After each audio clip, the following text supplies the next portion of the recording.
We want information. Information. Information. Who are you? The new number 2.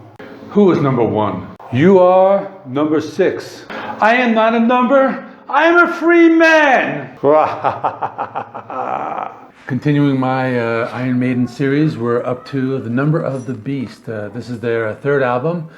Their first album with Bruce Dickenson, and their last album with Clive Burr. He was the drummer before Nico McBrain. So this album came out on March 22nd, 1982.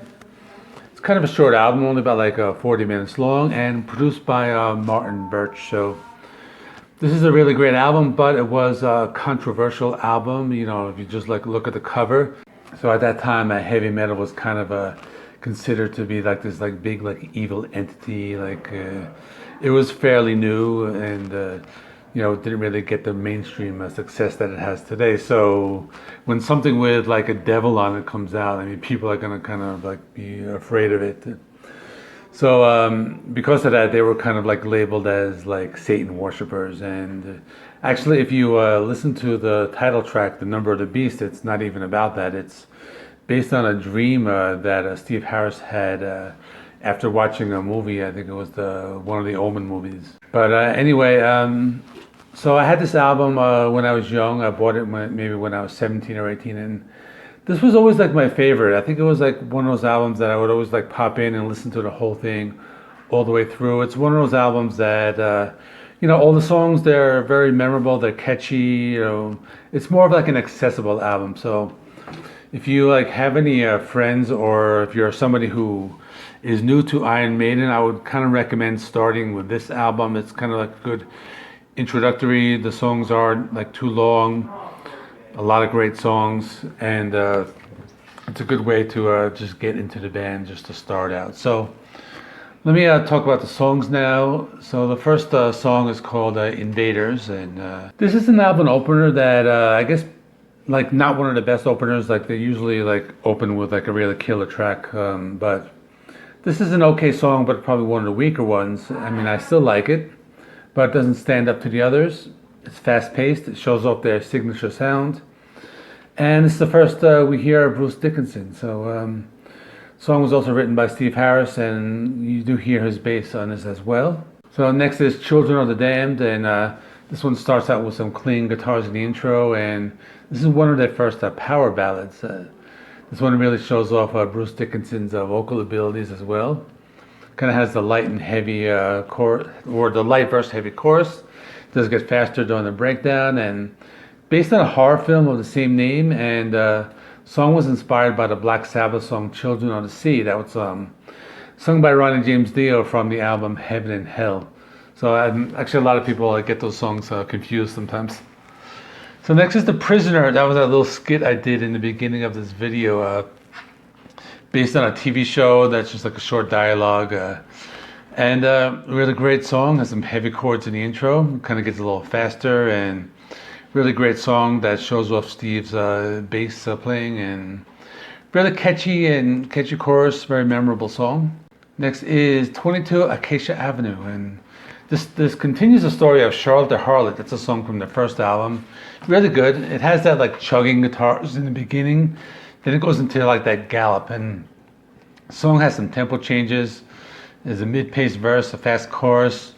The breakdown in the song changes in the tempo, kind of like speeds up a little bit, and this is a really great song to show off their sound, and the guitar solo on the song is very melodic. I like that a lot. Next is their signature song, the title track, The Number of the Beast. The opening riff is just really iconic. You know, Bruce is singing kind of at a lower register at first, but then he goes into like this like scream right before the pre-chorus. It almost reminds me of one of those like Roger Daltrey screams from like the Who's Next album. But the next verse has that classic gallop, and like I said, one of their signature songs. It's actually it's pretty cool in the intro. When they have like the spoken word part, I think they're reading a Bible passage. I think it's from the book of Revelations.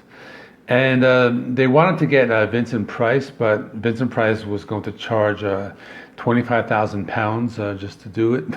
So they decided to get somebody else. It was I forgot the name. I forgot to write it down, but I thought that was a cool story. And next is "Run to the Hills," another one of their popular songs. It's their first single. Talking about like the Europeans came to America and the American Indian Wars, and there's a lot of like slaughter and things like that. This one has their signature opening riffs. The song is very melodic, has a very memorable chorus, and this one has their classic gallop. So this is probably one of their most recognizable songs. The next song is called "Gangland," and I guess some people consider it as filler. It is one of the weaker ones, but I like it. But it's a fast-paced song. Has a style closer to their previous two albums, I think, and the song was written by Adrian Smith and Clive Burr. So it's not a bad song, but it's probably one of the weaker ones. And the last song is their masterpiece, or at least to me it is. And actually, I recently did a top 10 Iron Maiden song video with Josh Keesh, and we both chose this as our number ones.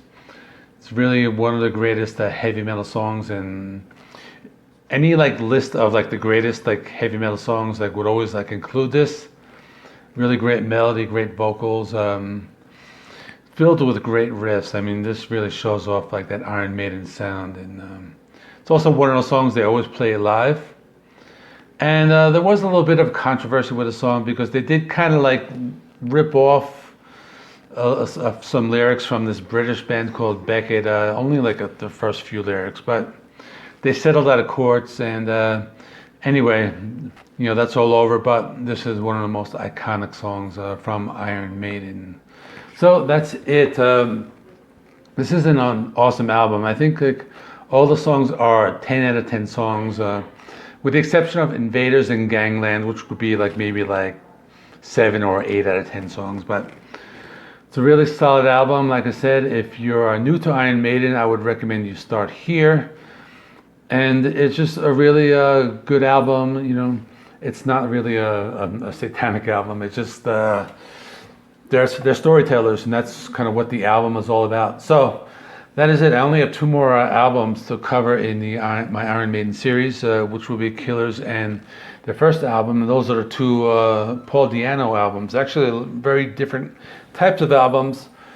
So I'll try to get those done in the next 2 days, and I'll be finished with my series. And that's it. So this is JC Rock and Metal Reviews. My name is John. Thanks for watching. Please like, comment, subscribe, and check out the other Iron Maiden videos. I have 2 videos over here, and I also have a playlist on my channel. So check them out. Thanks for watching. See you in the next one.